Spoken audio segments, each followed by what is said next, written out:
दी छोड़ सतगुरु रामपाल जी परमेश्वर जी की जय हो।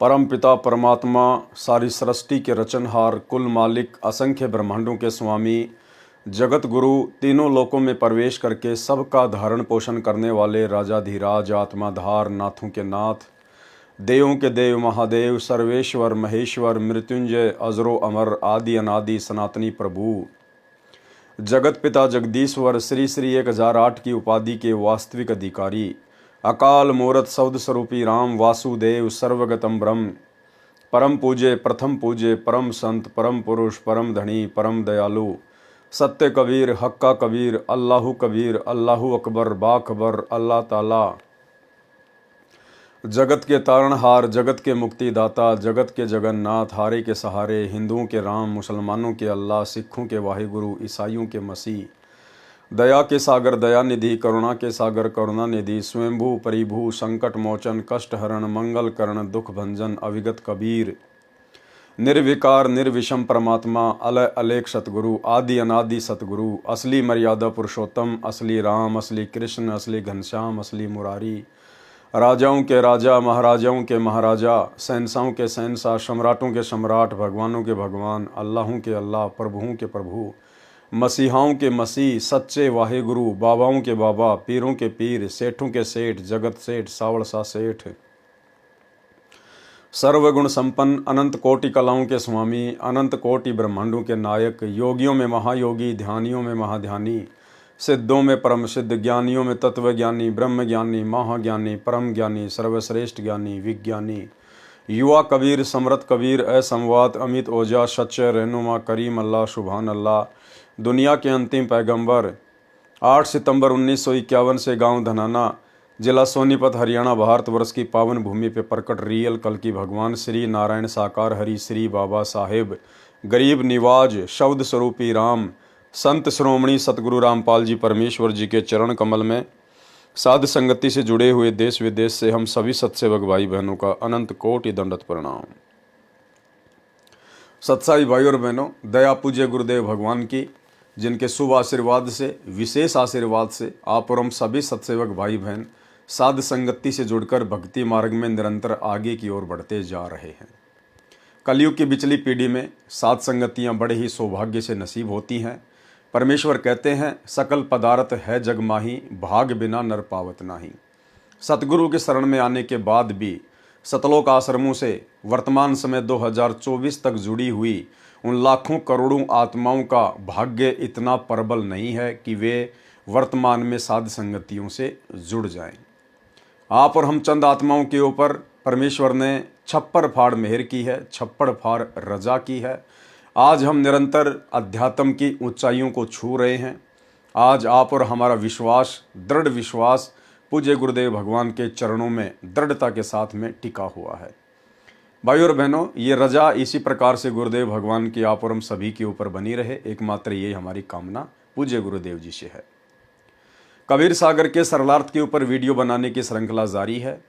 इसी श्रृंखला में आज हमारा ये 23वें नंबर का वीडियो है। प्रत्येक वीडियो में परमेश्वर हमें भक्ति मार्ग से जुड़ी हुई नई नई जानकारियाँ उपलब्ध करवाते हैं। आज भी परमेश्वर हमें कई प्रकार की जानकारियाँ उपलब्ध करवाएंगे। साथ ही भक्ति मार्ग पे हमने किस प्रकार से सावधानियाँ बरतनी है, अपने गुरुदेव भगवान को पहचानने में गलती नहीं करनी है, गुरु के अलावा किसी अन्य में परमात्मा के दर्शन नहीं करने हैं, अन्यथा हम काल की सूक्ष्म चाल की भेंट चढ़ जाएंगे। तो आज कबीर सागर के सरलार्थ के पार्ट नंबर 23 में बिजली खां पठान की कथा के माध्यम से परमेश्वर हमें बहुत सारी शिक्षाएं देंगे। तो चलिए भाई और बहनों, शुरू करते हैं। कबीर सागर का सरलार्थ, पेज नंबर 201। बिजली खां पठान मगहर रियासत को शरण में लेना, यानी मगहर रियासत के नवाब थे बिजली खां पठान, जो दिल्ली के बादशाह सिकंदर लोदी के अधीन राज्य करते थे। उनको परमेश्वर ने किस प्रकार से अपनी शरण में लिया। एक बिजली खान पठान मगहर रियासत नवाब था। मगहर नगर के साथ से एक आमी नदी बहती थी। एक आमी नाम की नदी थी, वो मगहर रियासत के पास से बहा करती थी।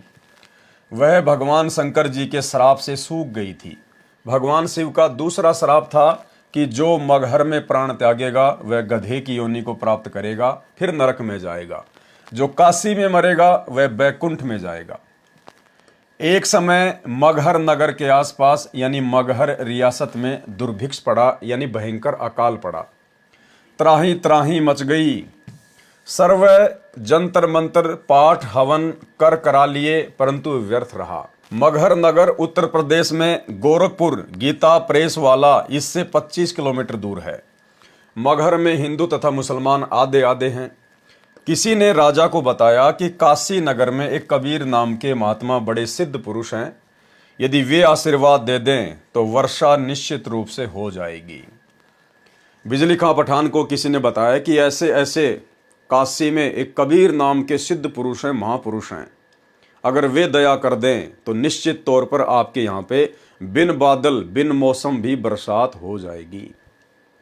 ठीक इसी प्रकार भाई और बहनों, जिस प्रकार भयंकर अकाल पड़ने के कारण बिजली खां पठान को, जो कि वहां का नवाब था, राजा था, हर प्रकार से अपने राज्य में सुख शांति के लिए प्रयत्न कर रहा था, प्रयास कर रहा था। अंत में किसी ने बताया कि ऐसे ऐसे एक महात्मा है कबीर नाम के, अगर वो दया बख्श दें तो आपके राज्य में पुनः बारिश हो सकती है।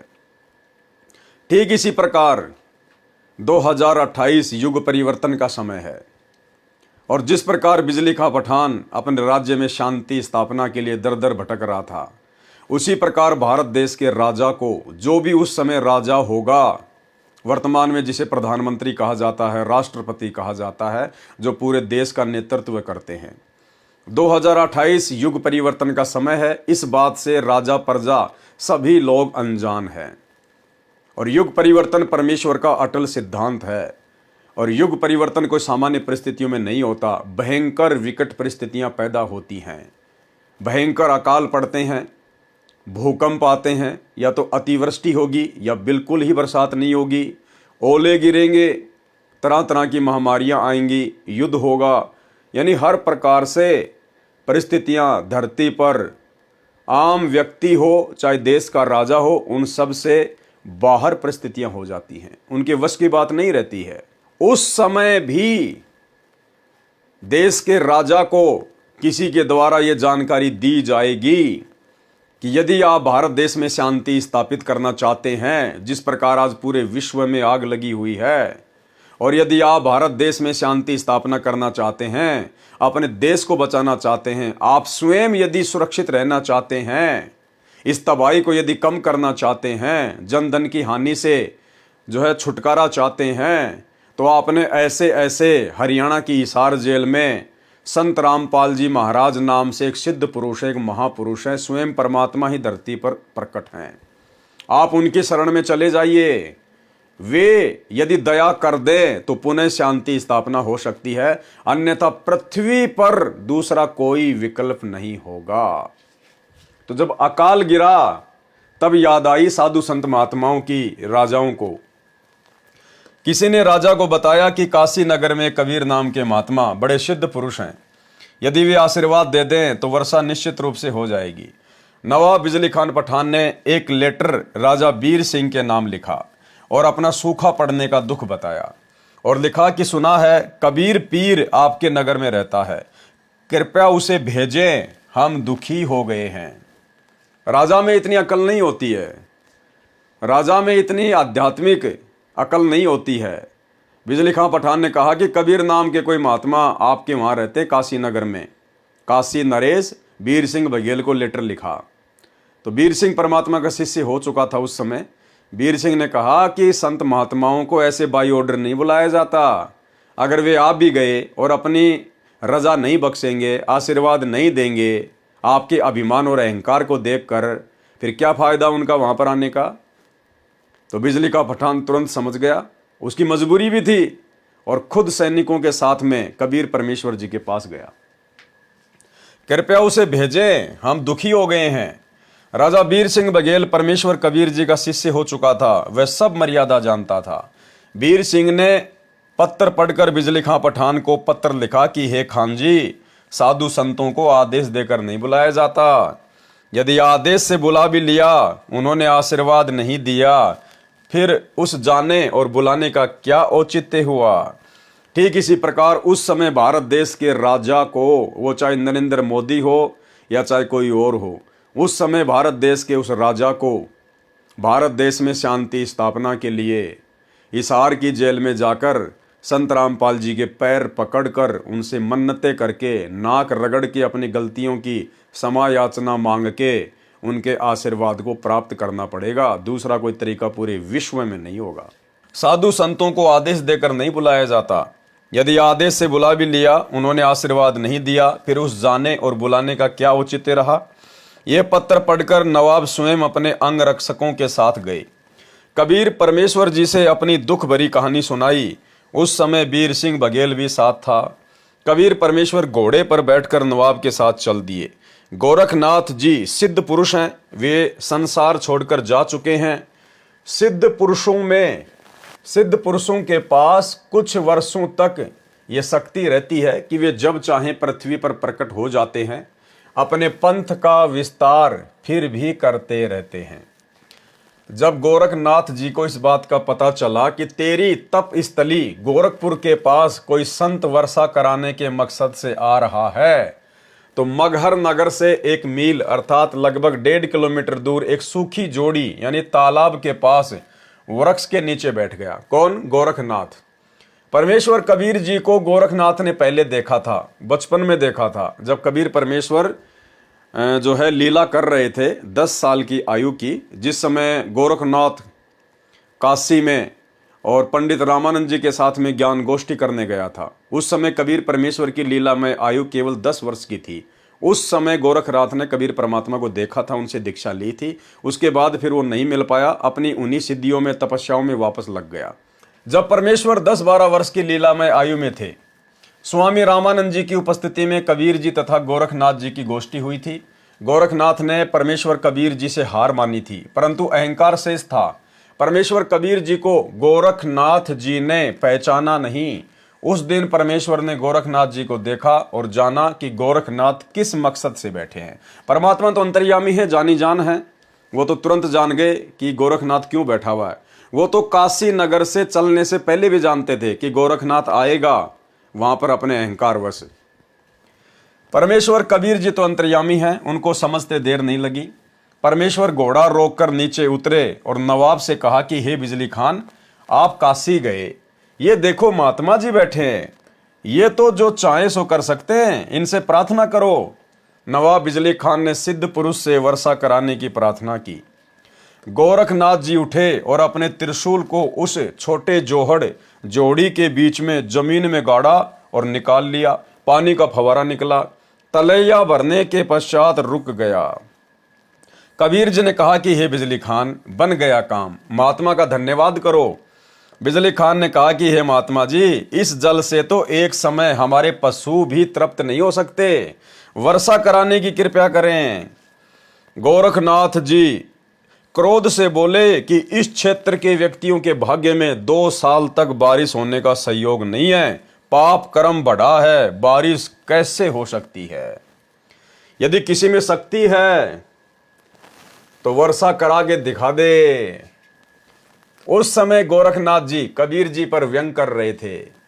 कबीर जी ने नवाब तथा साथ आए सैनिकों तथा गांव से आए व्यक्ति जो नवाब को देखकर उसी तलैया पर चले गए थे, सबको कहा मैं यहां बैठकर परमात्मा में धुन लगाता हूं। लीला की परमात्मा ने, उनको कहां धुन लगानी थी, वे तो स्वयं ही परमेश्वर हैं। मैं यहां बैठकर परमात्मा में धुन लगाता हूं, आप घर को जाओ। यदि परमेश्वर ने सुन ली तो आधे घंटे में बरसात हो जाएगी। यह कहकर परमेश्वर कबीर जी गोरखनाथ की तलैया से 200 फीट की दूरी पर बैठ गए।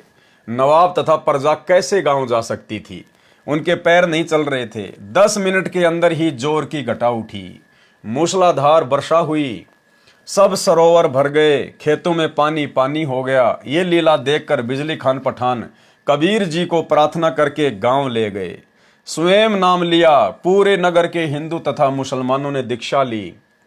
उस समय संतान की बहुत कमी होती थी। एक मुसलमान के घर कोई संतान नहीं थी, उम्र लगभग 70 वर्ष थी।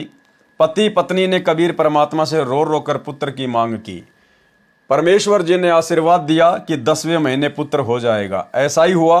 वर्तमान में उस व्यक्ति के परिवार का एक पूरा मोहल्ला यानी पूरी कॉलोनी बसी हुई है। उसका नाम मोहल्ला कबीर करम है। कबीर करम का अर्थ है कबीर कृपया ये दास मगर में, यानी गुरुदेव भगवान कह रहे हैं कि ये दास मगर में संगत को वह पवित्र यादगार दिखाने गया था। 3 बार वहां जाने का सौभाग्य प्राप्त हुआ।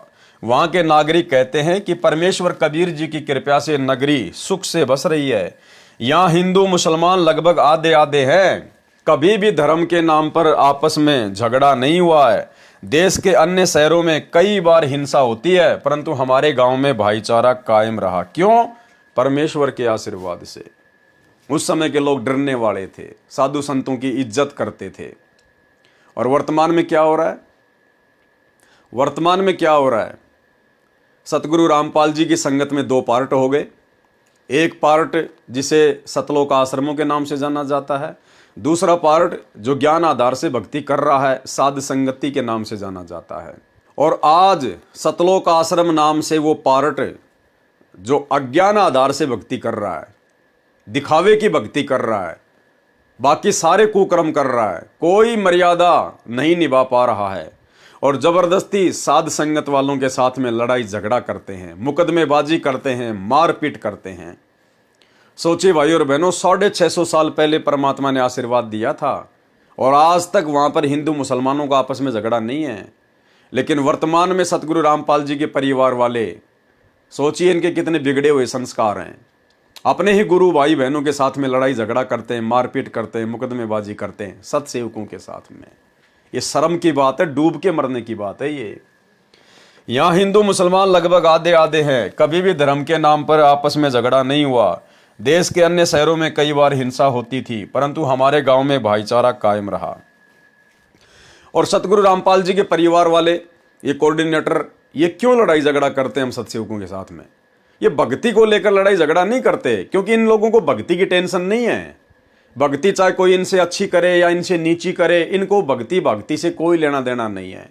ये लड़ाई झगड़ा केवल इस डर के कारण करते हैं कि संगत को लूटने का जो कॉन्ट्रैक्ट इस काल से हमने ले रखा है, गुरुदेव के परिवार वालों ने, इन कोऑर्डिनेटरों ने, इनको डर है कि ये कॉन्ट्रैक्ट कहीं ये साथ संगत वाले ना ले लें, कहीं हमारे हाथ से संगत ना निकल जाए, कहीं हमारे हाथ से ये दान धर्म ज्योति पाठ का पैसा ना चला जाए। इनको फिक्र केवल माया की है, पैसे की है। अपने स्वार्थ के कारण ये उलझे हुए हैं। लेकिन इनको इस बात का नहीं पता कि हम सतगुरु रामपाल जी परमेश्वर जी के शिष्य हैं, उनके सत्सेवक बच्चे हैं। माया को, धन दौलत को हम लोग अपने गुरुदेव के आशीर्वाद से और ज्ञान आधार से अपने पैर की ठोकर के ऊपर रखते हैं, पैर की ठोकर के ऊपर। हमारी नज़रों में हमारे गुरुदेव भगवान से बढ़कर, उनकी सत भक्ति से बढ़कर दुनिया में कोई भी दूसरी अनमोल माया, अनमोल धन नहीं है। लेकिन काल प्रेरणा से ये लोग इस बात से अपरिचित हैं। यहाँ हिंदू मुसलमान लगभग आधे आधे हैं। कभी भी धर्म के नाम पर आपस में झगड़ा नहीं हुआ है। देश के अन्य शहरों में कई बार हिंसा होती है, परंतु हमारे गांव में भाईचारा कायम रहा।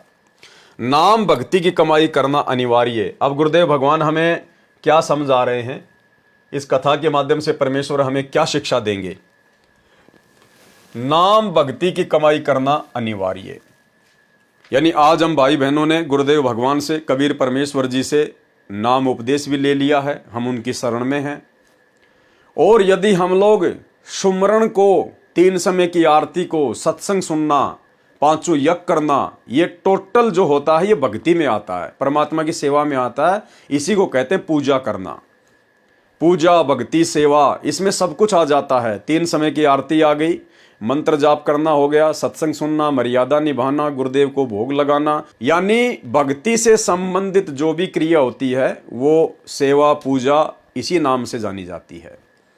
तो परमेश्वर समझा रहे हैं कि उपदेश लेने के बाद में यदि आपने जरा भी भक्ति, पूजा, सेवा में ढील कर दी, जितने मंत्र गुरुदेव ने कह रखे हैं प्रतिदिन करने के लिए, कम से कम 1 माला प्रथम नाम की, यदि सतनाम मिला हुआ है तो कम से कम 500 या 1000 सतनाम के जाप, ये तो कम से कम है। ज़्यादा चाहे कितने करो, ये तो अनिवार्य हैं, कम से कम है ये। यदि हम इतना भी नहीं करेंगे भक्ति को हल्के में लेंगे तो फिर हमारे साथ में क्या बनेगी? फिर भी हम पार नहीं हो पाएंगे। हम मर्यादा में भी पूरे हैं, सच्चा गुरु भी बना रखा है, लेकिन गुरु ने जितनी भक्ति करने का आदेश दिया है, यदि हम उतना भक्ति नहीं कर रहे हैं तो भी हम अंत में यहीं रह जाएंगे। नाम भक्ति की कमाई करना अनिवार्य। अध्याय वीर सिंह बोध, पृष्ठ 123 पर। राजा वीर सिंह की एक छोटी रानी सुंदर देई थी। जो काशी नरेश था राजा वीर सिंह, परमात्मा उसकी स्त्री के माध्यम से आप और हमें संदेशा दे रहे हैं कि नाम की कमाई नहीं की तो क्या बनेगा। राजा वीर सिंह की एक छोटी रानी सुंदर देई थी। उसने भी परमेश्वर कबीर जी से दीक्षा ले रखी थी। उसने सत्संग बहुत सुने थे, विश्वास कम था, नाम की कमाई यानी साधना नहीं करती थी। जब रानी का अंतिम समय आया तो यम के दूत राजभवन में प्रवेश कर गए। फिर यमदूत रानी के शरीर में प्रवेश कर गए और अंतिम श्वास का इंतजार करने लगे। उस समय रानी सुंदर देई के शरीर में बेचैनी हो गई। यमदूत दिखाई देने लगे। राजा ने रानी से पूछा कि क्या बात है? रानी ने कहा कि मुझे राजपाट, महल, आभूषण कुछ भी अच्छा नहीं लग रहा है। रानी ने कहा कि साधु संतों को बुलाकर परमात्मा की चर्चा कराओ।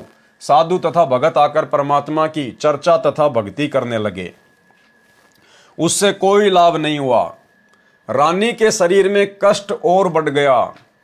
यानी सबसे पहली शिक्षा तो भाई और बहनों ये कि यदि हम गुरुदेव की मर्यादा में रहकर और जितनी भक्ति उन्होंने करने के लिए आदेश दिया हुआ यदि उतनी नहीं करेंगे तो भी यम के दूत हमें नहीं छोड़ने वाले।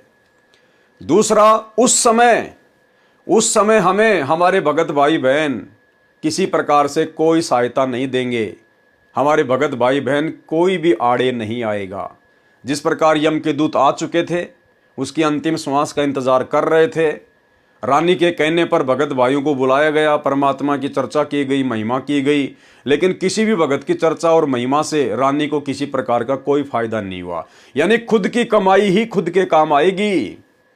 खुद के द्वारा की गई सेवा, दान, धर्म ही खुद के काम आएगा। दूसरे की कमाई दूसरे भगत के बिल्कुल भी काम नहीं आएगी। रानी ने कहा कि साधु भक्तों को बुलाकर परमात्मा की चर्चा कराओ। साधु तथा भगत आकर परमात्मा की चर्चा तथा भक्ति करने लगे। उससे कोई लाभ नहीं हुआ।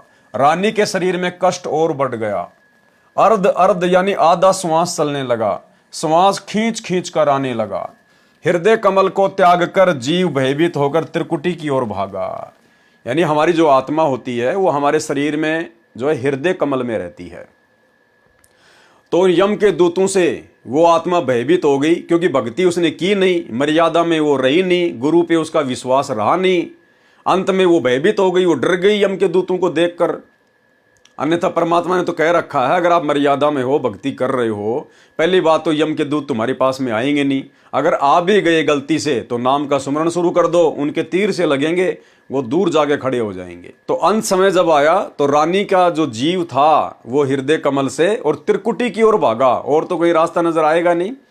वो त्रिकुटी की ओर दौड़ा अपने बचाव के लिए। हृदय कमल को त्याग कर जीव भयभीत होकर त्रिकुटी की ओर भागा। यम दूतों ने चारों ओर से घेर लिया। चारों यम दूतों ने जीव को घेर कर कहा कि आप चलो, हरि यानी प्रभु ने तुम्हें बुलाया है। तब रानी के जीव को सत्संग वचन याद आए।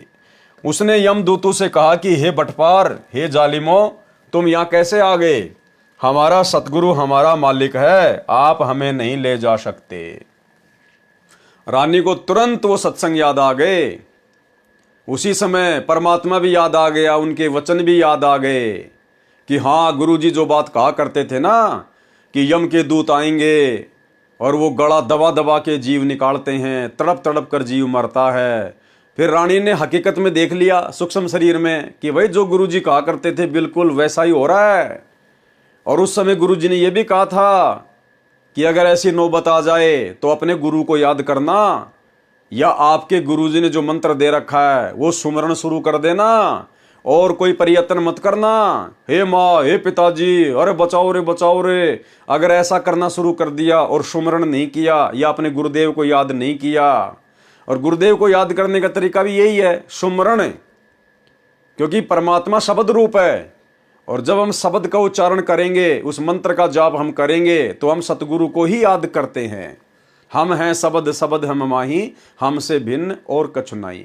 तो गुरुदेव ने हमें जो मंत्र दे दिया, जो सुमरण दे दिया, उसका जाप करना, अपने गुरुदेव को ही याद करना है, उन्हीं का चिंतन मनन होता है वो। तो रानी ने अपने गुरुदेव को याद किया, सारी बातें उसको याद आ गई। उसने यमदूतों से कहा कि हे बटपार, हे जालिमो, तुम यहां कैसे आ गए? हमारा सतगुरु हमारा मालिक है, आप हमें नहीं ले जा सकते। मेरे सतगुरु धनी ने मुझे नाम दिया है, मेरे गुरुजी आएंगे तो मैं जाऊंगी। ये बात सुनकर यम के दूत बोले कि यदि आपका कोई धनी है तो उसको बुलाओ, नहीं तो हमारे साथ परमात्मा के दरबार में चलो। जीव ने कहा कि धरनी आकाश से नगर नियारा, तहां निवाजे धनी हमारा। रानी ने क्या कहा कि इस पृथ्वी और आकाश से न्यारा है वो देश सतलोक, जहां पर हमारा खसम रहता है, हमारा धनी रहता है। ये भी कमजोरी है भाई और बहनों, ध्यान रखना। यदि आप और हमारे साथ में ऐसी नौबत आन पड़े, किसी भी कारण से, हो सकता है परमात्मा हमारी परीक्षा भी ले ले, क्योंकि परमेश्वर हर प्रकार से हमें चेक करेगा। कई बार शोपन के माध्यम से भी चेक करेंगे, या शरीर जब छूटेगा उस समय परमात्मा शब्द रूप में हमारे साथ में रहेंगे, दिखाई नहीं देंगे लेकिन रहेंगे हमारे आसपास में। तो उस समय हो सकता है यम के दूत आ जाएं, परमात्मा यम के दूतों का रूप बना ले आप और हमारी परीक्षा लेने के लिए कि हमारे अंदर कितनी दृढ़ता आई है, हम ऊपर की यात्रा करने के लायक हैं या नहीं है। तो यदि यम के दूत आ भी जाएं तो हमने उनसे डरना नहीं है, भयभीत नहीं होना है, क्योंकि गुरुदेव ने हमें विधि बता रखी है। हमने उसी समय अपना सुमरण चालू रखना है, सुमरण। इसीलिए तो परमात्मा ने श्वास का सुमरण दिया है। इस श्वास के सुमरण को आप 24 घंटे चालू रख सकते हो, 24 घंटे। यदि हम श्वास का सुमरण करते करते, सतनाम का जाप करते करते सो जाते हैं तो भी सूक्ष्म शरीर में वो सुमरण ऑटोमेटिक चलता रहता है। तो परमेश्वर ने बताया कि आपने उस समय सुमरण करना है, जो भी आपको मंत्र मिला हुआ है। अगर आपका शरीर यदि प्रथम नाम लेने के बाद छूट गया तो उस समय प्रथम नाम का जाप करना है। सतनाम है तो सतनाम का, सार नाम है तो सार नाम का, सार शब्द है फिर तो कहना ही क्या। तो उनके तीर से लगेंगे, भाले से लगेंगे, वो तुम्हारे निकट नहीं आ सकते। और यदि सुमरण भी याद ना हो तो अपने माता पिता को मत पुकारना, किसी रिश्तेदार को मत पुकारना, रोने मत लग जाना, इधर उधर भागने मत लग जाना। हे बंदी छोड़, हे बंदी छोड़, हे गुरुदेव भगवान, हे परमात्मा, हे परमेश्वर, कम से कम यही बोलने लग जाए हम, क्योंकि ये हमारे गुरुदेव भगवान के उपमात्मक नाम है, ये उन्हीं को संबोधित करने के नाम है। जय बंदी छोड़, हे परमात्मा, हे परमेश्वर, हे गुरुदेव भगवान, हे कबीर परमात्मा, हे मेरे पूज्य गुरुदेव, तो ये उन्हीं को पुकारने के नाम है। ये एक ऑप्शन है, सबसे पहले तो मंत्र जाप ही है। अगर वो किसी कारण से याद ना हो, ज़्यादा भयभीत हो जाए, तो फिर ये परमात्मा के उपमात्मक जो नाम है, उनके शक्ति बोधक जो नाम है, फिर हमने इनको पुकारना है। अपने माता पिता या भाई बंधु रिश्तेदारों को पुकारने से अच्छा है परमेश्वर के उपमात्मक नामों को पुकारें। अगम शब्द जब वाखे नाऊं, तब यम जीव के निकट नहीं आऊं। तो हमने ये गलती बिल्कुल नहीं करनी है। उस रानी ने क्या कहा? उस रानी ने कहा कि धरती और आकाश से न्यारा जो देश है, वहां पे हमारे परमात्मा बैठे हैं, हमारा सतगुरु बैठा है। तो ये गलती हमने नहीं करनी। हमने वहां का रेफरेंस नहीं देना, हमने तो सीधा सीधा कहना है कि परम पूज्य सतगुरु रामपाल जी परमेश्वर, सारी सृष्टि के मालिक मेरे पूज्य गुरुदेव हैं, मेरा पिता है। और भाई आपका और हमारा तो कोई अकाउंट ही नहीं है, कोई हिसाब किताब नहीं है। लगता है यमराज ने गलती से भेज दिया, धोखे से आ गए तुम। आपका और हमारा कोई हिसाब किताब नहीं है। अगर वो कहें कि भाई आप अपने धनी को बुलाओ, आप अपने गुरु को बुलाओ, कौन है तुम्हारा गुरु, तो उसी समय अपना सुमरण कर देना है कि हे परमपिता परमेश्वर, हे पूज्य गुरुदेव भगवान, हे परमेश्वर, यदि आपकी मर्जी हो परमात्मा, तो आप जी इन यमदूतों को दर्शन देने की कृपया करें। ये नहीं कहना उनके डराने से धमकाने से कि गुरुजी आप कहाँ हो, जल्दी आओ जल्दी आओ जल्दी आओ, आपको यमदूत बुला रहे हैं। उन यमदूतों की क्या औकात परमात्मा के सामने भाई, जो यमदूतों के कहने से और हम परमात्मा को यमदूतों का आदेश बताएंगे। हमने प्रार्थना करनी है कि परमेश्वर यदि आप जी उचित समझें तो परमेश्वर इन यमदूतों को भी दर्शन देकर इनको कृतार्थ करें। ये आपको याद कर रहे हैं परमेश्वर, हे अंतर्यामी, ये आपको याद कर रहे हैं। इस प्रकार से हमने प्रार्थना करनी है। सतगुरु तो जानी जान है, अंतर्यामी हमारे पास में ही रहता है। वो तो यमदूतों के भी साथ में रहता है। उस परमेश्वर की शक्ति से ही यमराज अपना सारा ये विधान यहाँ पे सेट किए बैठा है। तो हमने इस प्रकार से प्रार्थना करनी है। बाकी डरना नहीं है, घबराना नहीं है, कोई भी हो चाहे। और ये डर और घबराहट केवल उसी भगत को नहीं होगी उस समय जो भगत अंतिम श्वास तक मर्यादा में रहेगा, दृढ़ विश्वास के साथ भक्ति करता रहेगा और जो साध संगति से जुड़ा हुआ होगा। अन्यथा भाई और बहनों पसीने आ जाएंगे, पसीने। भावार्थ, पहले तो रानी को विश्वास नहीं हो रहा था कि जो सतगुरु जी सत्संग में ज्ञान सुना रहे हैं वह सत्य है। वह सोचती थी कि यह केवल कहानी है, क्योंकि सब नौकर नौकरानी आज्ञा मिलते ही दौड़े दौड़े आते थे, मनमर्जी का खाना खाती थी, सुंदर वस्त्र आभूषण पहनती थी। उसने सोचा था कि ऐसे ही आनंद बना रहेगा। यह तो पूर्व जन्म की बैटरी चार्ज थी। वर्तमान में चार्जर मिला, नाम मिल गया तो चालू नहीं किया, यानी वर्तमान में सुमरण मिल गया तो उसने जाप नहीं किए पूरे, यानी साधना नहीं की। जब बैटरी की चार्जिंग समाप्त हो जाती है, बैटरी डाउन हो जाती है, तो सभी सुविधाएं बंद हो जाती हैं। फिर ना पंखा चलता है, ना बल्ब जगता है, बटन दबाते रहो, कोई क्रिया नहीं होती। इसी प्रकार जीव का पूर्व जन्म की भक्ति का धन यानी चार्जिंग समाप्त हो जाती है तो सर्व सुविधाएं छीन ली जाती हैं। जीव को नरक में डाल दिया जाता है, तब उसको अकल आती है। उस समय वक्त हाथ से निकल चुका होता है। और आप और हमारे विश्वास के लिए वैसे तो गुरुदेव ने बहुत सारे इंटरव्यू के माध्यम से आप और हमें विश्वास दिलाया है कि कई बार ऐसा भी हो जाता है, यम के दूत आ जाते हैं और आप लोगों को डराने लगते हैं। तो ऐसी स्थिति में आपने क्या करना है? तो 2 एग्जाम्पल दिए परमात्मा ने। एग्जाम्पल तो हजारों की संख्या में है, लेकिन गुरुदेव ने जो अपने मुख कमल से बताए वो 2 एग्जाम्पल दास आपको यहाँ पर उन्हीं के मुख कमल से सुनाना चाहेगा। पहला तो गुरुदेव ने बताया कि एक भगत था और ऐसे ऐसे उसको यम के दूत आए और उसको ले गए। रास्ते में उन दोनों की आपस में बातचीत होती है। वो कहता है कि भाई तुम हमें नहीं ले जा सकते, हमने तो नाम ले रखा है कबीर भगवान से, यानी नाम तो लिया था सतगुरु रामपाल जी का, लेकिन गुरुदेव भगवान अपने आप को छुपाते हुए कबीर जी को ही महत्व देते हैं। बाद में वो यमदूत थोड़ा विचार करने लगे, भाई इतने कॉन्फिडेंस से कैसे बोल रहा है ये, हमारे सामने तो लोगों की बोलती बंद हो जाती है। तो उनमें से एक ने कहा कि कहीं हमसे कोई गलती ना हो गई हो, तू जा धर्मराज के पास कि साहब ऐसे ऐसे एक मृत लोक का एक प्राणी है और वो तो इस प्रकार से बोल रहा है।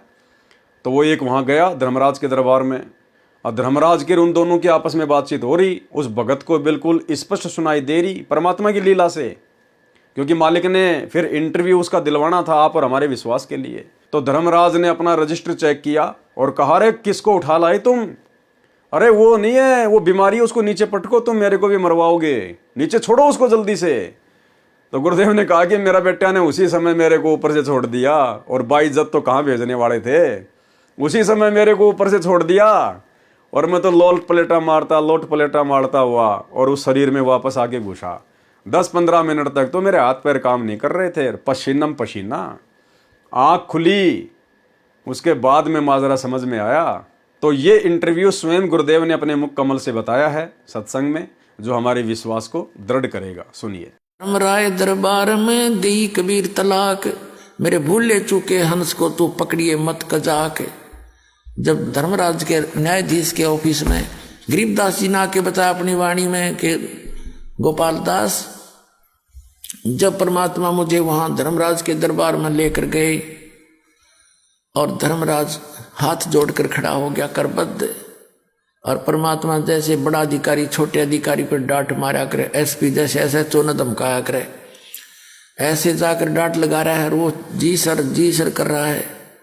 तो गरीबदास जी बता रहे, आंखों देखा धर्मराय दरबार में देई कबीर तलाक, मेरे भूले चूके हंस ने तू पकड़िए मत कजाक। बोला पुरुष कबीर से धर्मराय कर जोड़, और तेरे हंस न पकड़ो नहीं मैंने 2 लाख करोड़। ये परमात्मा आपके हंस को मैं नहीं पकड़ूंगा। परमात्मा ने कहा कि मेरे भगत का तू लेखा जोखा भी मत करना, और गलती से आ जा तो मेरे पास भेज देना। तो धर्मराज ने कहा कि परमात्मा आपकी शरण माने से पहले इसके गुड और बैड अकाउंट दोनों होते हैं, तो इसके जो बैड अकाउंट में इसके बुरे संस्कार हैं उसके अनुसार तो दाता मैंने सदा सुनानी पड़ेगी, मेरी मजबूरी है, उसका कोई विकल्प बताओ।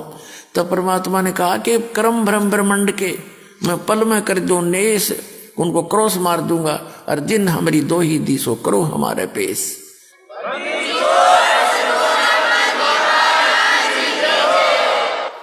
कि जिसने मेरा नाम ले रखा है और मेरा जिक्र कर दिया, मैं तो कबीर साहब का भगत हूं, परमात्मा का शिष्य हूं, उनका भगत हूं, तो खबरदार उसका अकाउंट नहीं लेना, हमारे पेश कर देना। तो पुण्यात्मा एक भगत बता रहा था, रात्रि के समय मैंने सपना आया और दो आए इसी बूढ़ी बूढ़ी शक्ल के और पकड़ कर मेरी बाँह, चल तेरा टाइम हो लिया, पूरा टाइम हो गया तेरा समय, मुझे ले गए ऊपर। मैंने उनसे रास्ते में पूछा, जब थोड़ी सी दूर रह लिया वो जहाँ वो मुझे ले जाना चाह रहे थे, मैंने पूछा भाई कौन हो तुम, कहाँ ले जा रहे हो मुझे? कि हम हैं यम के दूत और पहले ले जाओगे तेरे धर्मराज के दरबार में, और फिर जैसा आदेश होगा फिर हम तेरे को वहाँ छोड़ देंगे। ने बोला यम के दूत और महाराज थारा के मेल भाई, तुम तो मुझे ले जा नहीं सकते, तो तुम्हें पता है मैं कबीर साहब का भगत हूँ, ऐसे नाम ले रखा है मैंने, मैं कबीर परमात्मा का बच्चा हूँ, तुम नहीं ले जा सकते मुझे। वो बोले चाल चाल सीधा था ना, तो न घट देंगे बात। ने बोला मैं गुट्टम गुट्टान के साथ छुटान लग गया, वो छोड़ने क्यों करे, दोनों खूब खुच्चम खुच्चा हो गया हम तीनों जने। तो वो तगड़े थे, मेरा भी कई मार गए, मुझे खड़ा कर दिया। तो वो फिर डर गई इस बात, तब इतना कॉन्फिडेंस से जब कह रहा है कि गड़बड़ हो जा, थारे दूध चूक लागी हो। एक ने कहने लगा तू इसके पास खड़ा रहा, मैं पहले अंदर जाके वेरीफाई कराया हूँ। तो उसने जाके कहता मैंने न सोने दूर थे, वो तो मालिक की लीला थी, अंदर बतलाते। उसने कहा जी ऐसे ऐसे एक व्यक्ति लाए हैं जो आपका आदेश था। वो तो यूँ कहे मैं कबीर साहब का भगत हूँ, तो मुझे ले जा नहीं सकते। ये बात कर दे, उसने फट दई वो फाइल खोली उसकी, ने बोला नकम्मे यू नहीं है, वो दूसरा है इससे नाम का, और पटको इसने मरवाओगे मुन्ने भी।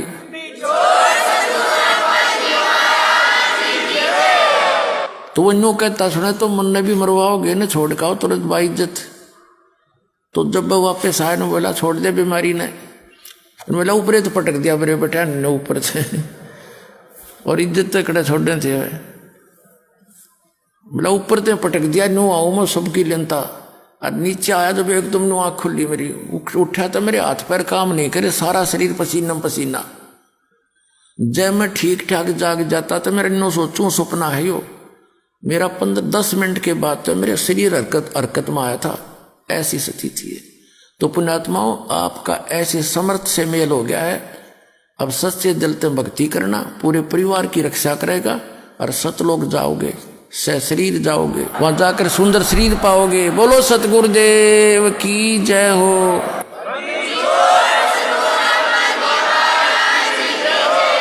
इसके अलावा भाई और बहनों, सन 2010 या 11 की घटना है, और वर्तमान में हिसार जेल से जो विशेष संदेश आ रहे हैं उनमें गुरुदेव भगवान ने जिक्र किया है सन 2010 या 11 की घटना का, कि एक भगत था, वो सत्संग में आने लगा, पीछे से उसकी जो भगतमती थी जिसने नाम नहीं ले रखा था, वो उसको दुखी करती थी, परेशान करती थी सत्संग के नाम पर।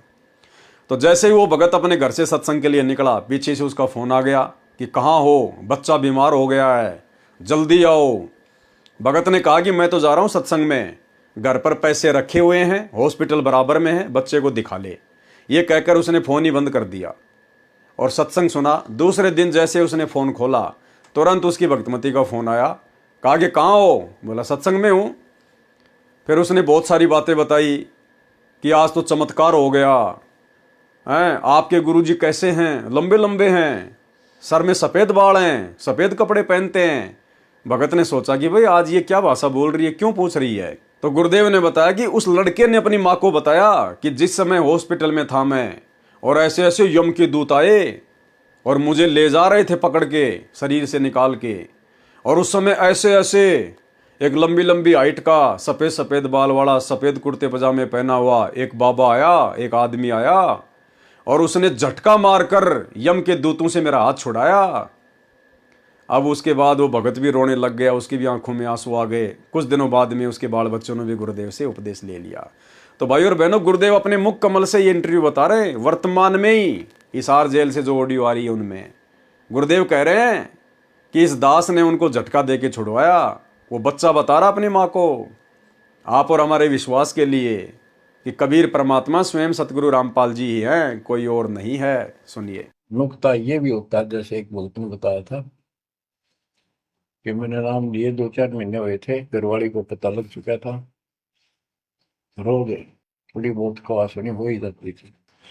एक दिन मैं सत्संग में आने लग रहा था, रास्ते में फोन आया, 10-11 की बात है, कि इकलौता बेटा बीमार हो गया बहुत सख्त, कहा हो, जल्दी आओ। मैंने कहा वैसे तुम्हारे पास है, हॉस्पिटल बिल्कुल साथ है, वहां दिखा लो, डॉक्टर ने इलाज करना, पैसे शुरू है, मैं जा रहा हूँ सत्संग। बस वो लगी उल्टे सुलटी बात सुनाने, मैंने फोन काट दिया, मैं आ गया पास में, मैंने फोन ना बंद रखा। अगले दिन फोन खोला, उसी टाइम फोन आया कि लड़का ठीक हो गया, तो चमत्कार हो गया, डॉक्टर भी हैरान है, ये हो कैसे बेहतर हो। तो राहत की सांस ली। फिर मैं जब वहां गया तो फिर मैं पूछा कि तुम्हारे गुरु जी कैसे हैं, क्या सफेद कपड़े पहनते हैं, लंबे से हैं, सिर पे सफेद बाल हैं। मैं उनके मुंह की तरफ देखूं, ये उस लड़के ने बताया अपनी माँ को, एक ऐसा आदमी आया था और मेरे को काल के दूतों से जो खींच के झटका देकर सुटा के लाया, वापस मेरे को छोड़ दिया इसमें शरीर में। तो मेरी आंखों से पानी पड़ा, और वो भी नहीं बोली हम भी चल रहे, हम सारे परिवार ने दीक्षा बोल। उसके बाद इन्होंने उस लड़के का 4 साल हो गए, बुखार नहीं चढ़ा। बच्चों, इसको कहते हैं नुक्ते ऊपर ही जगह रे कोटी करो जब जा तुम्हारे। तो भाई और बहनों, इसी प्रकार यदि आप और हमारे साथ भी ये शरीर छोड़ने के बाद में बन जाए किसी भी कारण से, चाहे हमारी भक्ति कम हो या चाहे परमात्मा हमारी परीक्षा लेते हों, हर स्थिति में हमने निडरता के साथ में, क्योंकि निडरता आएगी भक्ति की शक्ति से, मर्यादाओं में रहने से, और एक दिन ये सब में आ जाएगी जो अंत तक इस परमात्मा के दरबार में पड़े रहेंगे। तो उस समय हमें डरना नहीं है, घबराना नहीं है, हमने अपना सुमरण करना है, क्योंकि सुमरण ही हमारा गुरु है। शब्द गुरु चित चेला रे। उसके बाद आगे का काम पूज्य गुरुदेव भगवान का है। तब उसको अकल आती है। उस समय वक्त हाथ से निकल चुका होता है, केवल पश्चाताप और रोना शेष रह जाता है। रानी सुंदरदेवी ने सत्संग सुन रखा था, पूर्ण सतगुरु से दीक्षा ले रखी थी, नाम की कमाई नहीं की थी।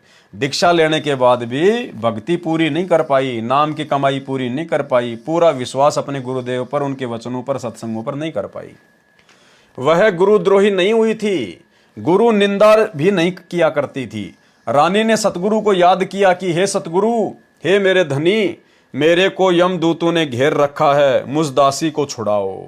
मैंने आपकी दीक्षा ले रखी है, आज मुझे पता चला कि ऐसी आपत्ति में न पति न पत्नी न बेटा बेटी भाई बहन राजा प्रजा कोई सहायता नहीं करता।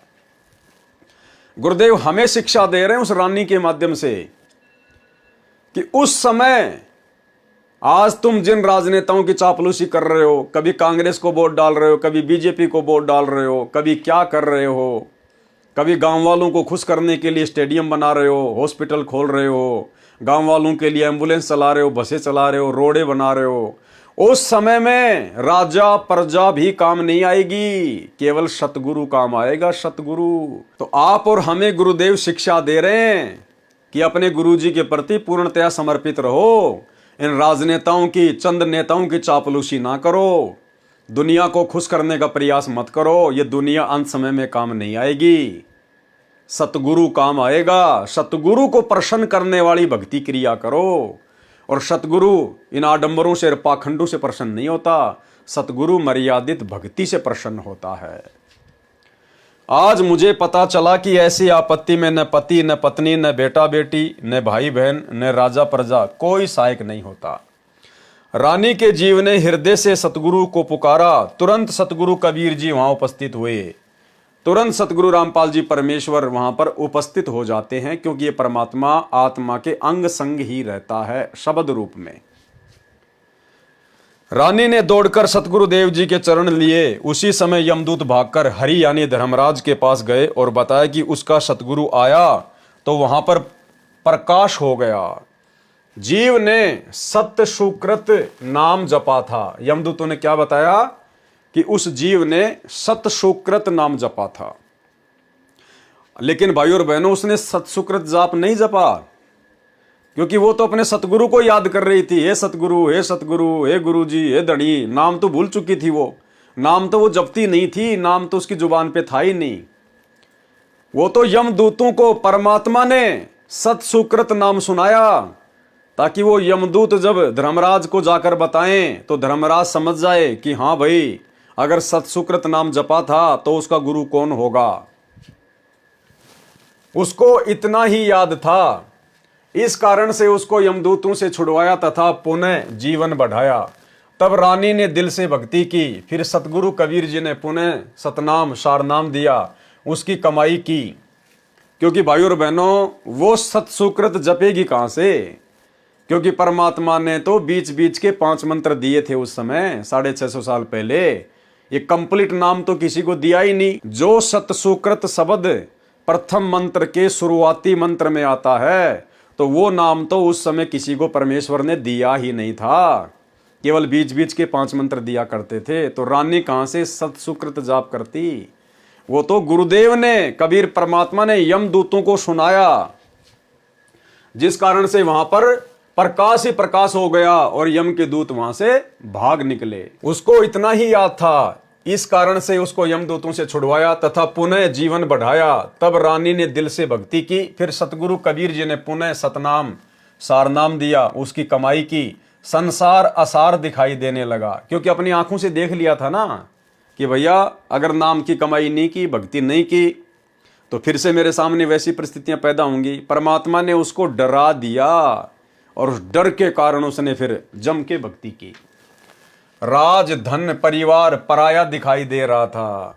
आज आप और हम भाई बहन जिस राज्य को, धन को और परिवार को सुरक्षित रखने के चक्कर में बैठे हुए ना, परमात्मा हमारी आंखें खोलना चाह रहे हैं कि उस रानी को फिर ये राजा, राज्य, धन, नौकर चाकर, सुविधा, सब कुछ उसको आसार नजर आने लगी कि अंत में कोई भी काम नहीं आएगा। राज धन परिवार पराया दिखाई दे रहा था, जाने का समय निकट लग रहा था। इस कारण से रानी ने तन मन धन सतगुरु चरणों में समर्पित करके भक्ति की, तो सत्य लोक में गई, यानी मोक्ष की अधिकारी बनी। वहां परमेश्वर कौन, सत्य पुरुष ने रानी के जीव के सामने अपने ही दूसरे रूप सतगुरु से प्रसन्न किया। अब देखो भाई और बहनों, हमारी परीक्षा, अब देखना हमारी परीक्षा है इसमें कैसे है। वहां परमेश्वर सत्य पुरुष ने, यानी जब परमात्मा रानी को सतलोक लेकर गए, यानी परमेश्वर तो सेकंड में रचना कर सकता है इसी 21 ब्रह्मांड में सतलोक की। 1 सेकंड भी नहीं लगे परमात्मा को, फ्रैक्शन ऑफ सेकंड। जैसे इब्राहिम सुल्तान जंगल में शिकार खेलने गया, शिकार नहीं मिला, हिरण के पीछे दौड़ा, पानी की भयंकर प्यास लगी, भूख लगी, 10 मिनट पानी नहीं मिला तो वो भी मरे, घोड़ा भी मरा। परमेश्वर ने उसी क्षण वहां पर बाग बगीचे रच दिए, सुंदर तालाब रच दिया और स्वयं 2 कुत्ते लेकर बैठ गया। राजा वीर सिंह बघेल अपने सैनिकों के साथ में जंगल में शिकार करने गया, उसी समय परमात्मा आ गए। राजा ने कहा कि चलो जी शिकार खेलने चलते हैं। गुरुदेव ने कहा कि भाई अगर मैं तुम्हारे साथ चलूंगा तो शिकार नहीं मिलेगा, लेकिन राजा को विश्वास नहीं हुआ। चले गए, शिकार नहीं मिला और पानी की इतनी भयंकर प्यास लगी, गर्मियों का समय था। राजा ने सैनिकों को दौड़ाया कि कहीं कोई पानी की व्यवस्था करो, लेकिन पानी नहीं मिला। सबने सोचा कि भैया अगर 20 मिनट में पानी नहीं मिला तो सारे मरेंगे आज। उसी समय परमात्मा ने कहा कि उस पहाड़ के ऊपर जाओ और वहां पर सुंदर बाग बगीचे हैं, फलदार वृक्ष हैं और शुद्ध वहां पर तालाब भरा हुआ जल का। तो 1 सेकंड में परमात्मा ने रच दिया। तो ऐसे ही परमेश्वर ने 1 सेकंड में सतलोक रच दिया और परमेश्वर रानी को कहां लेके गए, उस सतलोक में लेके गए। अब यहां पर जो जिक्र गुरुदेव करना चाहते हैं, उसमें परमात्मा हमें क्या समझाना चाहते हैं, आप और हमारी परीक्षा है। इस कारण से रानी ने तन मन धन सतगुरु चरणों में समर्पित करके भक्ति की, तो सतलोक में गई। अब सतलोक में जाने के बाद क्या हुआ, वहां कहां, सतलोक में परमेश्वर अर्थात सत्य पुरुष ने रानी के जीव के सामने अपने ही दूसरे रूप सतगुरु से प्रसन्न किया। यानी एक रूप में परमात्मा वहां सतलोक में बैठे हुए हैं और एक रूप में उसके गुरु के रूप में उसको नीचे से ऊपर लेकर गए। और सतलोक में बैठे हुए रूप ने सतगुरु वाले रूप से सवाल किया, प्रसन्न किया रानी को लेकर। वहां परमेश्वर ने रानी के जीव के सामने अपने ही दूसरे रूप सतगुरु से प्रसन्न किया कि हे कड़ीहार यानी तारणहार, मेरे जीव को यमदूतों ने कैसे रोक लिया। सतगुरु रूप में कबीर जी ने कहा कि हे परमेश्वर, इसने दीक्षा लेकर भक्ति नहीं की, इस कारण से इसको यमदूतों ने घेर लिया था, मैंने छुड़वाया। परमेश्वर कबीर जी ने जीव से कहा कि आपने भक्ति क्यों नहीं की, सतलोक में कैसे आ गई। सिर नीचा करके जीव ने कहा कि पहले मुझे विश्वास नहीं था, फिर यमदूतों की यातना देखकर मुझे आपकी याद आई, आपका ज्ञान सत्य लगा, आपको पुकारा, आपने मेरी रक्षा की, फिर मेरे को वापस जीवन दिया गया, तब मैंने दिलो जान से आपकी भक्ति की। भाइयों और बहनों, यदि ये परीक्षा आप और हमारी हो जाए, आज इस कलयुग की बिचली पीढ़ी में गुरु और गोविंद का जो भेद था, जो ज्ञान आधार से गुरुदेव ने समाप्त कर दिया है कि गुरु और गोविंद दो नहीं भाई, जब तक दो समझोगे दो जग में जाई। अगर इस प्रकार की परीक्षा गुरुदेव आप और हमारी ले लें, हमें सतलोक लेकर जाएं या यहीं पर सतलोक की रचना कर दें और हमें लेकर जाएं नीचे से सतगुरु रामपाल जी अपने रूप में, और वहाँ हमने देखा कि सिंहासन लगा हुआ है, कोई और कबीर परमात्मा बैठा हुआ है, तो हमने उस परमेश्वर को महत्व नहीं देना है। धोखा खा जाएंगे उसी समय, फेल हो जाएंगे उसी समय। हमारा गुरु ही परमेश्वर है, गुरु ही सत्य पुरुष है। हमने उस सिंहासन वाले के किसी भी सवाल का कोई जवाब नहीं देना, केवल अपने गुरुदेव भगवान के आगे हाथ जोड़ने, उन्हीं से अर्ज करनी है, उन्हीं से प्रार्थना करनी है। ये हमारी परीक्षा होगी और त्रिकुटी पर भी परमात्मा हमारी इस प्रकार से परीक्षा लेंगे। एक सत्संग में गुरुदेव ने हमें क्या समझाया कि गुरु गोविंद दोनों खड़े काके लागू पाए, बलिहारी गुरु अपना जिन गोविंद दियो बताए। गुरुदेव ने बताया जब तुम त्रिकुटी पर जाओगे और एक रूप में तो वहां पर मैं खड़ा हूं यानी तुम्हारा गुरु, और दूसरे रूप में यदि कबीर परमात्मा अपने ओरिजिनल रूप में आ जाए, दाढ़ी मूछ वाले रूप में, जिसको नादान संगत कबीर भगवान मानती है, तो भगत को गुरुदेव ने आदेश दिया कि बलिहारी गुरु अपना जिन गोविंद दियो मिलाए। अपने ही गुरुदेव के चरणों में गिरना है। उधर अगर उस कबीर भगवान की तरफ अगर झांक भी लिया, देख भी लिया, उसी समय फेल हो जाओगे। और यहां भी ऐसा ही है, यानी वर्तमान में हम जो भक्ति कर रहे हैं ना, यहां भी हमने ऐसा ही करना है। इसलिए तो हमने दाढ़ी मूछ वाली कबीर जी की फोटो को घर से बाहर कर दिया कि ना रहेगा बांस, ना बजेगी बांसुरी। तो पहले सुनिए ये सत्संग। गुरु और गोविंद दोनों खड़े हैं। वहां मान लीजिए परमात्मा दोनों रूप बना के खड़ा हो जा, एक दास का रूप और दूसरा अपना ओरिजिनल रूप। तो कहते हैं वहां भी परीक्षा होगी, किसके लागू पाए। सबसे पहले कहते बलिहारी गुरु अपना जिन गोविंद दियो मिलाए। अपने गुरु जी के ही चरणों में गिरना। वहां पर परमात्मा की तरफ अगर झांक भी लिया, उधर साथ होगी तो वो रिजेक्ट करेंगे आपको। यहां भी ऐसा ही होगा। अपने गुरु जी के ही चरणों में गिरना। वहां पर परमात्मा की तरफ अगर झांक भी लिया, उधर साथ होगी तो वो रिजेक्ट करेंगे आपको। यहां भी ऐसा ही होगा। अपने गुरु जी के ही चरणों में गिरना। वहां पर परमात्मा की तरफ अगर झांक भी लिया, उधर साथ होगी तो वो रिजेक्ट करेंगे आपको। यहां भी ऐसा ही होगा। तो वहां गुरु जी के ही चरणों में समर्पित होना है, तो भगवान प्रसन्न। तो भाई और बहनों, आपके समझ में आ गया होगा, ये रानी की परीक्षा थी। परमात्मा रानी को लेकर गए नहीं लेकर गए हमें नहीं पता, लेकिन परमेश्वर ने यदि यहां पर लिखा है तो भाई और बहनों, ये आप और हमारी परीक्षा है। जिस प्रकार वो रानी सतलोक में सत्य पुरुष को देखकर, उस तेजोमय रूप को देखकर कह रही थी कि मैंने आपको पुकारा, आप आए मेरी रक्षा करने के लिए, जबकि आया तो सतगुरु था रक्षा करने के लिए। लेकिन वहां पर रानी ने देखा कि ये है भगवान। जिस प्रकार हर किसी ने धोखा खाया, धर्मदास जी ने धोखा खाया, नानक जी ने धोखा खाया, दादू जी ने धोखा खाया, मलुकदास जी ने धोखा खाया, गीसा संत जी ने धोखा खाया। जिनको भी परमात्मा सतलोक लेकर गए नीचे से सतगुरु रूप में, जिंदा महात्मा के रूप में, और वहां जैसे ही उन्होंने देखा कि सिंहासन पर तेजोमय परमात्मा बैठा है, और नीचे से गया हुआ सतगुरु जिंदा महात्मा उस तेजोमय रूप के ऊपर चवर करने लगता है। जीव की परीक्षा होती है। तो सब ने यही सोचा कि भगवान तो ये है और ये जिंदा बाबा जो मुझे नीचे से ऊपर लाया ये तो इसका नौकर है। लेकिन कुछ ही समय बाद में वो सत्य पुरुष वहां से खड़ा होता है और सतगुरु रामपाल जी सिंहासन पर बैठ जाते हैं और कुछ ही देर में फिर वो दाढ़ी मूंछ वाला तेजोमय शरीर संत रामपाल जी के शरीर में समा जाता है। अकेले सतगुरु रामपाल जी सिंहासन पर रह जाते हैं। फिर उनकी आंखें खुलती हैं कि भाई ये नौकर नाकर नहीं है, ये तो खुद ही सत्य पुरुष है, तो लीला कर रहे हैं नीचे। तो आप और हम भगत भाई बहनों ने, भाई और बहनों, भले हम सतलोक में क्यों ना पहुंच जाएं, भले हम ओरिजिनल सतलोक में ही क्यों ना चले जाएं, यदि वहां पर सिंहासन पर हमें हमारे पूज्य गुरुदेव भगवान दिखाई ना दें, हमने जाते दंडवत नहीं मार देनी है। कहीं को दाढ़ी मूंछ वाला बैठा और हमने मार दी वहां पे जाके दंडवते। हाँ, यदि हमें यह आभास हो गया वहां पर कि मेरे ही गुरु का रूप सामने है, मेरे ही गुरुदेव भगवान अपने दूसरे रूप में तेजोमय रूप में यहां पर बैठे हुए हैं, और जब तक हमारे गुरुदेव भगवान या तो उस तेजोमय रूप में ना समा जाएं या वो तेजोमय रूप हमारे गुरुदेव में ना समा जाए, तब तक हमने दंडवत नहीं करना है। जब तक एक रूप ना रह जाए, एक रूप, तब तक हमने दंडवत नहीं करना, चाहे वो कितना तेजोमय रूप है। और गुरुजी हमारे पास में खड़े, हमने सामने जाके दंडवत नहीं मारनी, उसके फेल हो जाएंगे। हमें क्या पता वो सतलोक है क्या है, क्या पता परमात्मा यहीं पर हमारी परीक्षा ले रहे हैं। तो हमने केवल अपने गुरुजी के प्रति समर्पित रहना है हर हाल में, चाहे परिस्थितियां कैसी भी क्यों ना हो।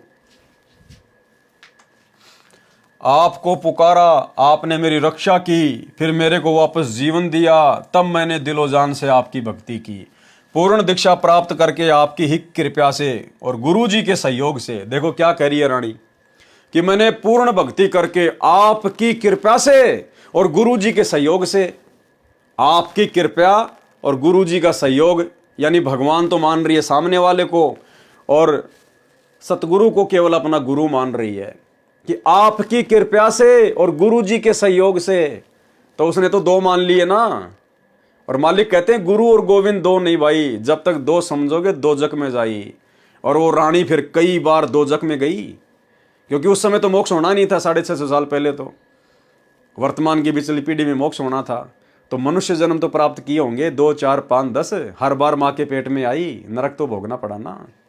तो मालिक का वचन मिथ्या नहीं है। तो जो गलती उस रानी ने की, आप और हमने सतगुरु को लेकर वो गलती नहीं करनी है। क्या कहा रानी ने, कि पूर्ण दीक्षा प्राप्त करके आपकी कृपा से, वो सतलोक में बैठे हुए तेजोमय रूप वाले को कह रही है कि आपकी तो कृपा से और गुरु जी के सहयोग से, यानी उसने दो मान रखे थे, गुरु अलग और परमात्मा अलग, मैं यहां आपके चरणों में पहुंच पाई हूं। सत्यलोक में जाकर भगत अन्य भक्तों के पास भेज दिया जाता है। सुंदर अमर शरीर मिलता है, बहुत बड़ा आवास यानी महल मिलता है, विमान आंगन में खड़ा है, सिद्धियां आदेश का इंतजार करती हैं, तुरंत विद्युत की तरह सक्रिय हो जाती है, बिजली की तरह। जैसे बिजली का बटन स्विच दबाते ही बिजली से चलने वाला यंत्र तुरंत कार्य करने लगता है, ऐसे वहां पर वचन का बटन स्विच है। जो वस्तु चाहिए बोलिए, वस्तु पदार्थ आपके पास उपस्थित होगा। जैसे भोजन खाने की इच्छा होते ही आपके भोजन स्थल पर गतिविधि प्रारंभ हो जाएगी, थाली गिलास रखे जाएंगे। कुछ देर में खाने की इच्छा बनी तो सिद्धि से उठकर रसोई में रखे जाएंगे, मिनट पश्चात इच्छा हुई तो भी उसी समय व्यवस्था हो जाएगी।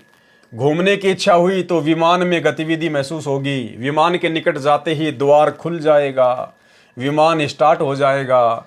यानी भाई और बहनों, इस आत्मा को चाहत है उन सुखों की, भले ही किसी को ज्ञान है या नहीं है, भले कोई वर्तमान में सच्चे गुरु की शरण में है या नहीं है, लेकिन आत्मा को रह रहकर उन सुखों की याद आती है।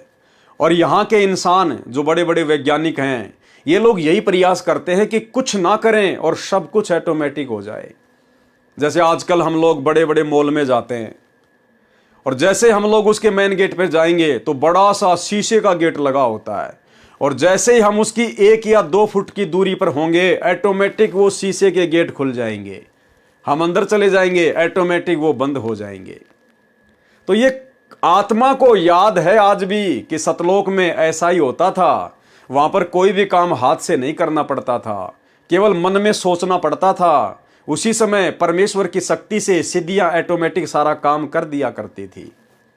तो आज भी इंसान को उन सुखों की चाहत है, वो आत्मा उनके अंदर प्रेरणा करती है। इसीलिए वैज्ञानिकों ने एसी बना दी, हीटर बना दिया, एरोप्लेन बना दिया, पता नहीं लिफ्टें वगैरह बना दी कि हमको सीढ़ी से चल के ना जाना पड़े, लिफ्ट वगैरह बना दी, दुनिया भर के रॉकेट बना दिए, विमान बना दिए, हर प्रकार की सुविधा जुटाने में इंसान लगा हुआ है।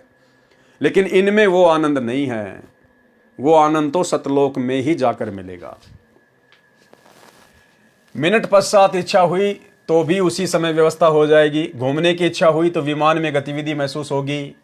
अब देखो, पहले गाड़ियां आती थी, गैर वार लगाते थे, किलिच विलिच होती थी, बड़ा जोर लगता था, हैंडल भी ऐसा ही होता था। आजकल देखो पावर स्टीयरिंग आ गए, उंगली के इशारे से गाड़ियां चलती हैं, बिना गियर की ऑटोमेटिक गाड़ियां आ गई। तो बताओ कितनी सुविधा हो गई। और भी अच्छी सुविधा उपलब्ध हो, इसके इंतजाम में दिन रात वैज्ञानिक रिसर्च करते रहते हैं कि अब ऐसी कार आएगी जो बिना ड्राइवर के चलेगी। बस अपने घर का नक्शा डालो, जहां भी जाना है वहां की लोकेशन डालो, कार तुम्हें ऑटोमेटिक लेके जाएगी, चाहे सोते हुए जाना।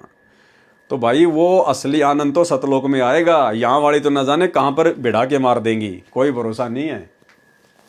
विमान के निकट जाते ही द्वार खुल जाएगा, विमान स्टार्ट हो जाएगा। जहां जिस द्वीप में जाने की इच्छा होगी, विचार करने पर विमान उसी ओर उड़ चलेगा। इच्छा करते ही ताजे ताजे फल पेड़ों से तोड़कर लाकर आपके समक्ष रख दिए जाएंगे। सतलोक की नकल ये काललोक है। इसी तरह स्त्री पुरुष परिवार है। अब भाई और बहनों, आगे हम जो पढ़ने वाले हैं ना, अब आगे हम जो पढ़ने वाले हैं, ये हमने बहुत ही ध्यान से पढ़ना है, क्योंकि दास के तो समझ में आ नहीं पाई ये बात। दास ने लगभग 2-3 साल पहले भी इसको देखा था, लेकिन उस समय भी मेरी समझ में नहीं आई। और वर्तमान में ये वीडियो बना रहा हूं, इससे पहले भी मैंने 4-5 बार इसको खूब पढ़ा, सोचा, लेकिन मेरी समझ में नहीं आई ये बात। अब ये बात जो आगे हम पढ़ेंगे, हो सकता है ये लाइनें गुरुदेव भगवान ने आप और हमारी परीक्षा के लिए लिखी हैं, कि इन बातों को हम ऐसा का ऐसा ही स्वीकार करते हैं, या गुरुदेव के सत्संगों से मेल करके हम लोग विचार विमर्श करते हैं, कुछ चिंतन मनन भी करते हैं।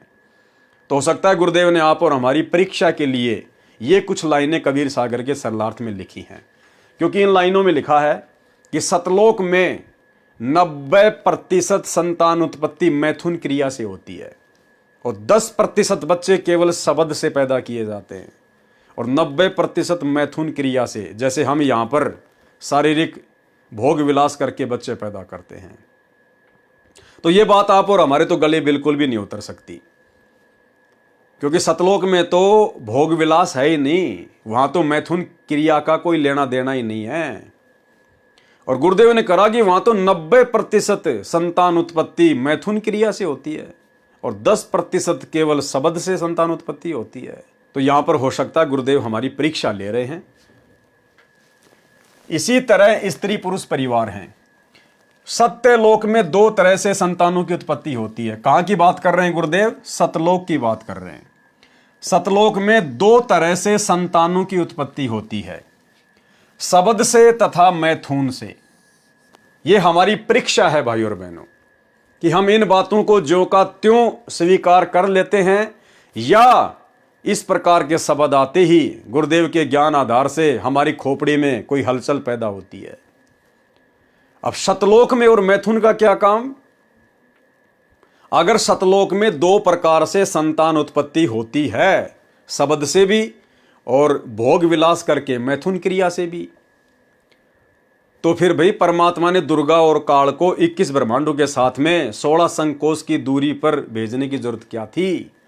सतलोक के जिस हिस्से में मैथुन से बच्चे उत्पन्न होते थे, वो कुक्रम यदि सतलोक में पहले से ही हो रहा था, तो काल और दुर्गा को परमात्मा वहीं पर सेट कर देते, यहां भेजने की जरूरत ही नहीं थी। परमेश्वर को फिर यह कहने की जरूरत ही नहीं पड़ती कि भाई इस सतलोक में ऐसा कुक्रम करने की यदि कोई सोचता भी है, मैथुन क्रिया करने की, वो यहां पर रह नहीं पाता। अगर मैथुन क्रिया सतलोक में थी या है, तो भाई फिर काल को वहीं पे परमात्मा भेज देते, क्योंकि और भी तो बहुत सारे लोग वहां पर मैथुन क्रिया से बच्चे पैदा जो है वो कर ही रहे थे।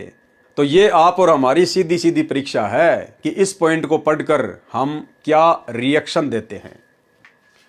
सत्यलोक में दो तरह से संतान की उत्पत्ति होती है, शब्द से तथा मैथुन से। वह हंस पर निर्भर करता है, यानी भगत के ऊपर निर्भर करता है कि वो भोग विलास करके बच्चे पैदा करना चाहता है या शब्द से बच्चे पैदा करना चाहता है।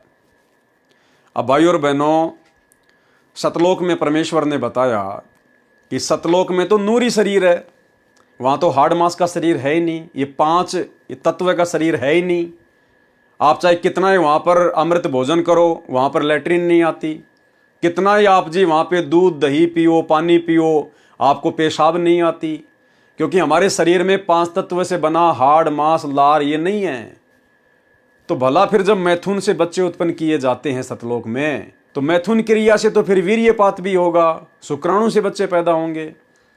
तो जब शरीर के अंदर पेशाब ही बाहर नहीं आता है, तो भला फिर भाई वीर्य कहां से बाहर आएगा, फिर वो पदार्थ कहां से शरीर के बाहर निकलेगा, जब शरीर वैसा है ही नहीं वहां पर। तो यह आप और हमारी परीक्षा है भाई और बहनों।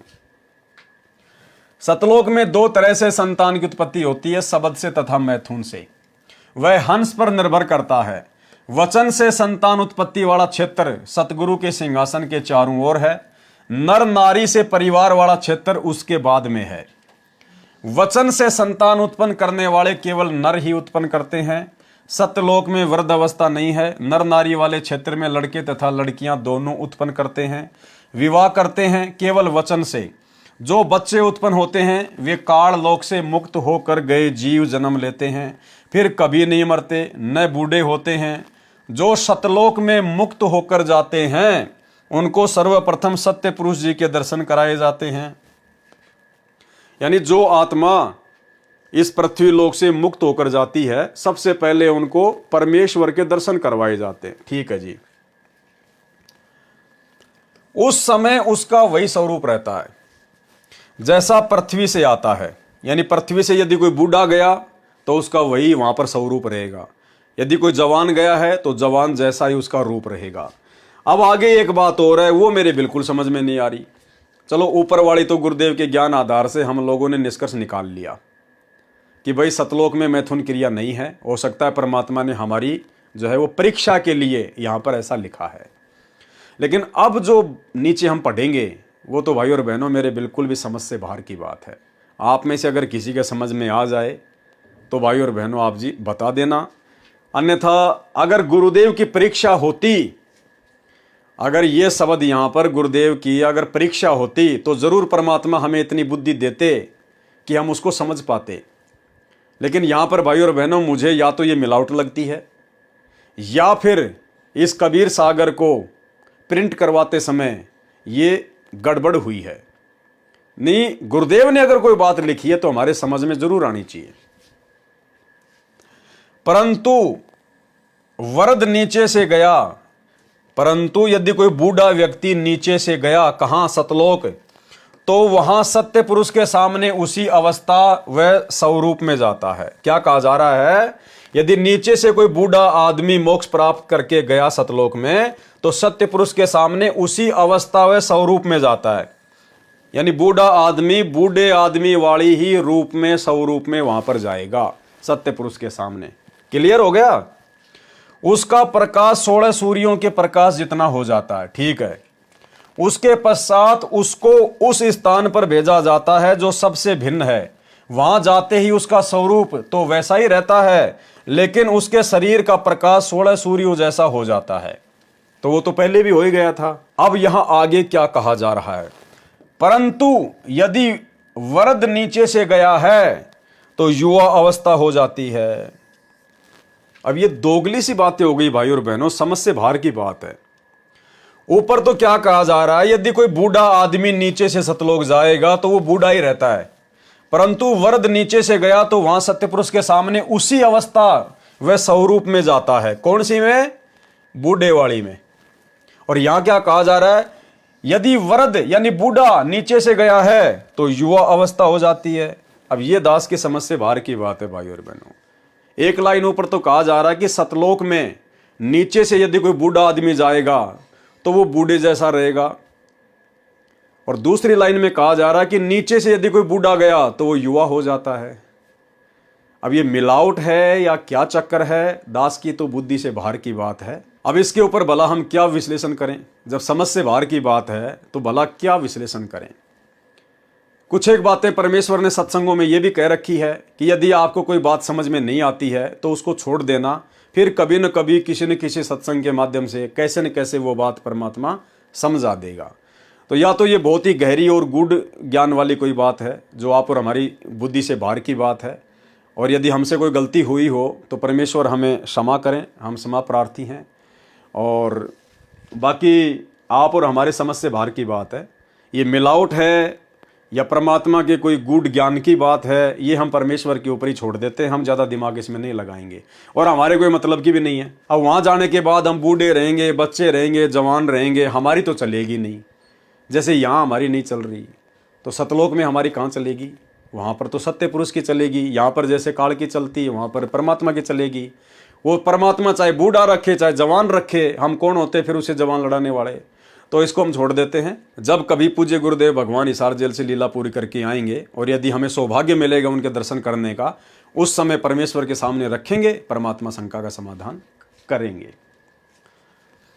परंतु वरद नीचे से गया तो वहां सत्य पुरुष के सामने उसी अवस्था व स्वरूप में जाता है। उसका प्रकाश 16 सूर्यों के प्रकाश जितना हो जाता है। उसके पश्चात उसको उस स्थान पर भेजा जाता है जो सबसे भिन्न है। वहां जाते ही उसका स्वरूप तो वैसा ही रहता है, लेकिन उसके शरीर का प्रकाश 16 सूर्य जैसा हो जाता है। अब शरीर का प्रकाश पहले भी 16 सूर्य जैसा और वहां जाने के बाद भी 16 सूर्य जैसा हो जाता है, तो वो तो पहले ही था। अब यहाँ लिखा जा रहा है कि जब ऊपर जाता है तो बूढ़ा जो है बूढ़ा ही रहता है, और यहाँ लिखा जा रहा है कि बूढ़ा ऊपर जाता है तो वो जवान हो जाता है। परंतु यदि वृद्ध नीचे से गया है तो युवावस्था में हो जाती है। तो ये छोड़ दीजिए भाई और बहनों, आप और हमारी समझ से बाहर की बात है। या फिर ये मिलावट हुई है या फिर ये प्रिंट करवाते समय गलती हुई है, तो बताओ फिर हम इनका क्या निष्कर्ष निकालेंगे?